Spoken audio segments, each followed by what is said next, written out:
Hi, I'm Dan Cortopassi. Welcome to Model Showcase. In this episode, I'm going to talk about a locomotive that I painted and detailed myself, Burlington Northern SD40 6309. This model is special to me because I originally built it for my late friend Rob Carpenter. Rob was a fellow musician. We met around 1986 or 87 when I joined his band. We didn't get very far, but we had fun. Aside from music, we also shared a love of trains. We lost touch for a while, but in 2011, Rob found me on Facebook. We went on a couple rail fanning trips, and sometimes he'd bring models over if he needed help with something. Rob passed away in 2015, and this engine ended up coming back to me. I built this model starting with the stock Kato HO scale SD40. These Kato models have been around for a while and aren't as detailed out of the box as some newer models. The Kato SD40 runs really well though, so it makes a great starting point for a detailing project. The techniques that I used to create this model are the same ones I'm using in my SP Consist build series. The Conrail SD40 in that build is very similar to this model and will be built to a similar level of detail. Unlike many of the SP units that I built, with SP's extra lights and other unique features, BN's SD40s were relatively plain, basically right out of the EMD catalog with few options. Because I built this model for my friend Rob, it doesn't fit into my usual 1990s era.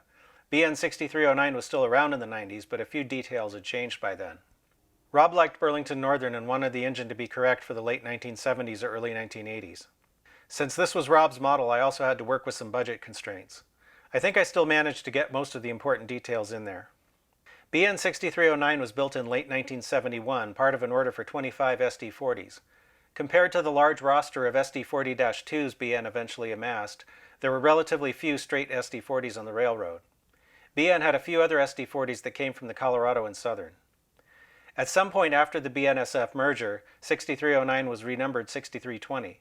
I found a photo from 2008 showing it still in service with BNSF. When I got the model, it was already painted in BN's Cascade Green scheme.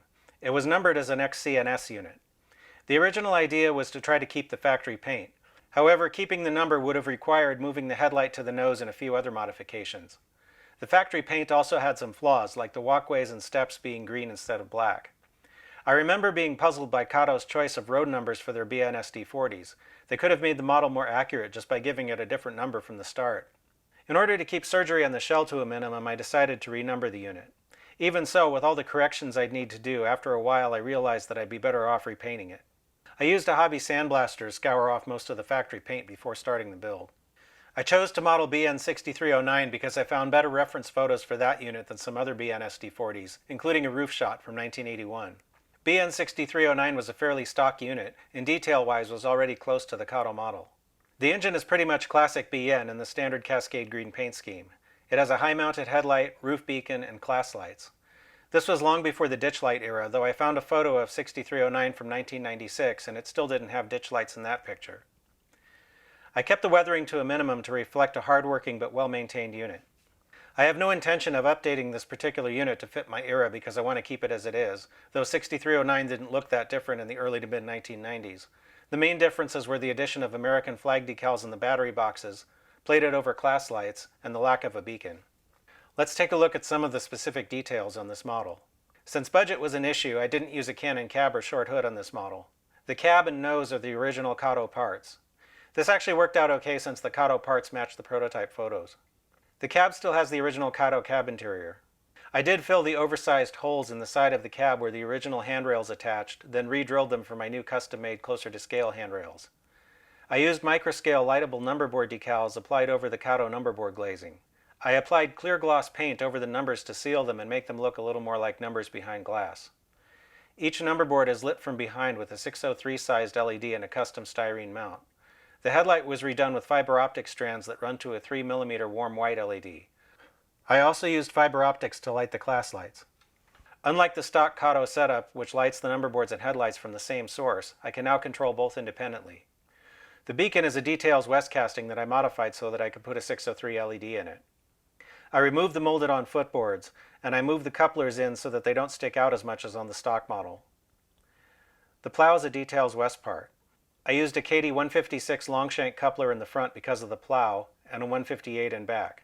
These have the closer to scale size knuckles. This unit had a cast metal F in a circle to designate the front rather than the usual stencil. Thankfully, Canon makes a part for this. The uncoupling levers are Detail Associates parts. I added photo-etched steps over the existing steps at the corners.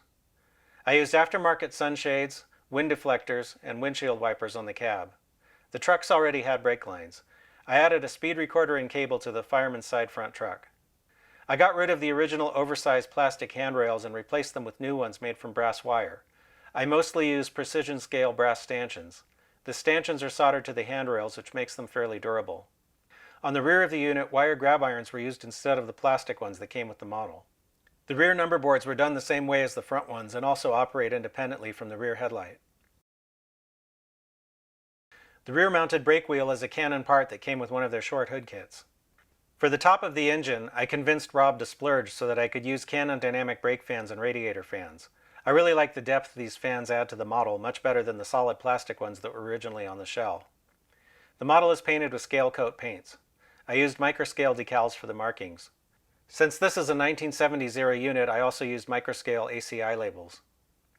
I weathered the model using a combination of techniques. I airbrushed a very thin wash of light earth paint to simulate road dust on the lower surfaces. The effect is so subtle you almost can't see it. I used some weathering powders to darken the seams between the hood doors. Again, it's a very subtle effect.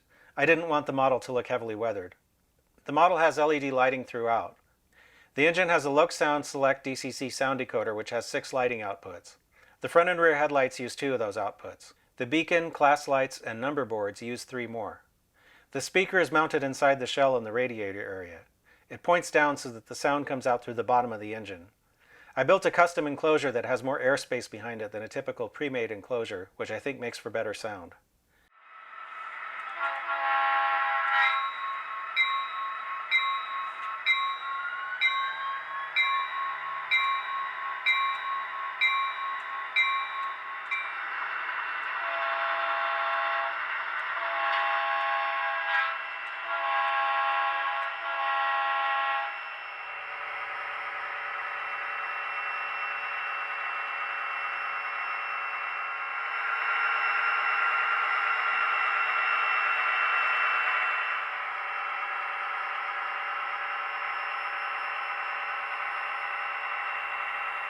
The engine may be detailed for an earlier time than the early to mid-1990s era on my upcoming SP layout, but that doesn't bother me.